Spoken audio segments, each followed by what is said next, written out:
ஆமா தூங்குறீங்களாம்மா? ஜூஸ் கிடைக்குமா? என்னண்ணா கொஞ்சம் பொண்டாட்டி கொஞ்சம் மயக்கமா இருக்கு, கொஞ்சம் ஜூஸ் கிடைக்குமாம்மா? கையில் கொஞ்சம் காசு இல்லை, பரவாயில்லையா? அப்புறம் வந்து தரேம்மா. கொஞ்சம் மயக்கமா இருக்கு, சும்மா கொஞ்சம் போதும், காட்டம்ல அங்கே நிப்பாட்டி வச்சிருக்கேன், கொஞ்சம் தூரத்தில். காசு இல்லை, பரவாயில்லையா? சாரிம்மா, தூங்கிட்டு இருந்தீங்க, எழுப்பிட்டேன். அம்மா காசு இல்லை, பரவாயில்ல. அம்மா இந்த மனசு யாருக்குமே வராதுமா. அம்மா உண்மையில சொல்றேம்மா, நான் உங்கள்கிட்ட வந்து சும்மா தாம்மா சொன்னேன். இதுல 1000 ரூபாய் இருக்குமா? என்னம்மா? அதெல்லாம் வேண்டாம், காசு இல்லம்மா. இது எதுக்கு, நான் யாருமே வந்து பசிக்குது கேட்டா கொடுக்க மாட்டாங்க. நீங்க எதுவுமே பார்க்காம காசு இல்லைன்னு அது தூங்கிட்டு இருந்தீங்க அங்க, உடனே தந்தீங்களாம்மா, அதனாலமா.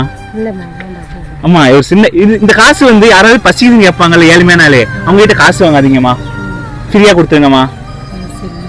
இது 1000 ரூபாய் இருக்குமா?